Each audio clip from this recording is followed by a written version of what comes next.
Russia এবং ভারতের সম্পর্ক যে কতটা ভালো এবং শক্ত সেটা আমরা সবাই জানি, কিন্তু এবার রাশিয়া অত্যন্ত ক্ষেপে গেছে। কার ওপর? বাংলাদেশের ওপর। কারণটা জানলে আপনারাও চমকে উঠবেন। একটি পারমাণবিক বিদ্যুৎ কেন্দ্র যার নাম রূপপুর, এটা বাংলাদেশের প্রথম পারমাণবিক বিদ্যুৎ প্রকল্প যা রাশিয়ার কারিগরি এবং আর্থিক সহায়তায় নির্মিত হচ্ছে। প্রকল্পটি দুটি ইউনিট নিয়ে গঠিত, প্রতিটির উৎপাদন ক্ষমতা প্রায় 1200 মেগাওয়াট, যা দেশের বিদ্যুৎ চাহিদা পূরণে গুরুত্বপূর্ণ ভূমিকা পালন করবে।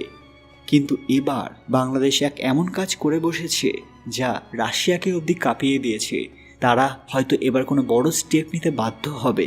ঠিক কী ঘটেছে সবটাই জানাবো আজকের ভিডিওতে। যে প্রকল্পটির কথা বললাম, অর্থাৎ রূপপুর পারমাণবিক বিদ্যুৎ কেন্দ্রের প্রকল্প, সম্প্রতি এই প্রকল্পে দুর্নীতির অভিযোগ উঠেছে, বিশেষ করে আবাসিক ভবনের কেনাকাটায় অনিয়মের বিষয়ে।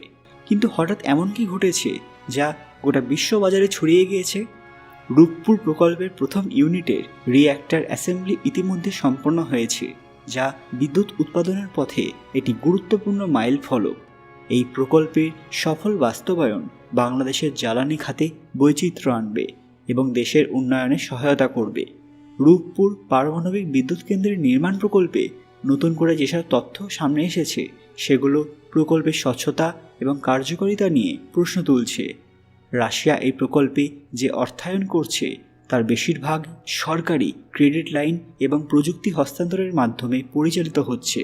তবে সাম্প্রতিক সময়ে প্রকল্পের কিছু উপাদানে অতিরিক্ত ব্যয় এবং অস্বচ্ছ লেনদেনের অভিযোগ উঠেছে। এমন কিছু তথ্য জানা গেছে যা আপনারও জানার দরকার। প্রকল্পটির প্রথম ইউনিটের নির্ধারিত সময় অনুযায়ী 2023 সালের শেষের দিকে বিদ্যুৎ উৎপাদন করার কথা ছিল, তবে এখনও এই কাজে বিলম্ব হতে পারে। এছাড়াও কিছু সরঞ্জামের মান নিয়ে অভিযোগ উঠেছে, যেখানে রাশিয়ার সরবরাহকৃত যন্ত্রাংশের কার্যকারিতা নিয়ে উদ্বেগ প্রকাশ করেছেন স্থানীয় প্রকৌশলীরা। এছাড়া নির্মাণ কাজের সময় আন্তর্জাতিক সংস্থার পর্যবেক্ষণ সীমিত ছিল, যা আরও স্বচ্ছতার অভাব সৃষ্টি করেছে। এছাড়া বাংলাদেশের বৈদেশিক ঋণের একটি বড় অংশ রূপপুর প্রকল্পে ব্যবহৃত হচ্ছে। বিশেষজ্ঞরা সতর্ক করেছেন, যদি এই প্রকল্পে আরও অনিয়ম হয় তবে দেশের ঋণ পরিশোধের ক্ষমতা ক্ষতিগ্রস্ত হতে পারে। স্থানীয় বাসিন্দারা বলেছেন, প্রকল্পটির জন্য ভূমি অধিগ্রহণ এবং স্থানান্তরের সময় তাদের সমস্যাগুলো সঠিকভাবে সমাধান করা হয়নি। অনেকেই ক্ষতিপূরণের অপ্রতুলতার অভিযোগ তুলেছেন। রাশিয়া এবার সরাসরি উল্লেখ করেছে, যদি এই প্রকল্পে ঘুষ বা দুর্নীতির অভিযোগ সত্য প্রমাণিত হয় তবে তারা আর্থিক সহায়তা এবং প্রযুক্তিগত সমর্থন পুনর্বিবেচনা করতে পারে। এটি বাংলাদেশের জন্য একটি বড় হুমকি হতে পারে, কারণ প্রকল্পটির মূল প্রযুক্তিগত নির্ভরতা রাশিয়ার ওপর। এই প্রকল্পটি আন্তর্জাতিক মহলের নজরে রয়েছে, কারণ এটি দক্ষিণ এশিয়ার পারমাণবিক শক্তি ব্যবহারের একটি নতুন দিগন্ত উন্মোচন করবে। তবে দুর্নীতি এবং অনিয়মের খবর বাংলাদেশকে আন্তর্জাতিক পর্যায়ে বিব্রতকর অবস্থায় ফেলতে পারে।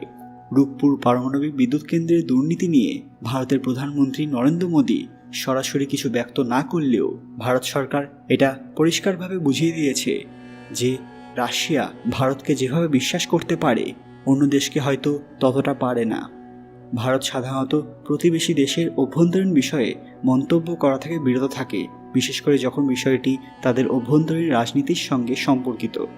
তবে ভারত এবং বাংলাদেশ পারস্পরিক সহযোগিতার মাধ্যমে বিভিন্ন ক্ষেত্রে কাজ করে চলেছে, যার মধ্যে জ্বালানি এবং অবকাঠামো উন্নয়ন অন্যতম।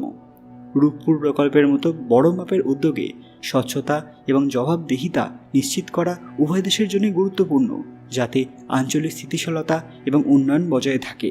কিন্তু রাশিয়া যদি বুঝতে পারে যে বাংলাদেশে এমন কিছু ঘটেছে যেটা তাদের আইন লঙ্ঘন করেছে, তাহলে তারা এক বড় অ্যাকশন নিতে পারে। এটার ভয়ে রয়েছেন অনেকে। রাশিয়া কি কাজটা ঠিক করছে নাকি ভুল? আপনাদের মূল্যবান মতামত কমেন্ট বক্সে অবশ্যই জানাবেন। আজকের ভিডিওটি লাইক করবেন এবং শেয়ার করে সবাইকে দেখার সুযোগ করে দেবেন।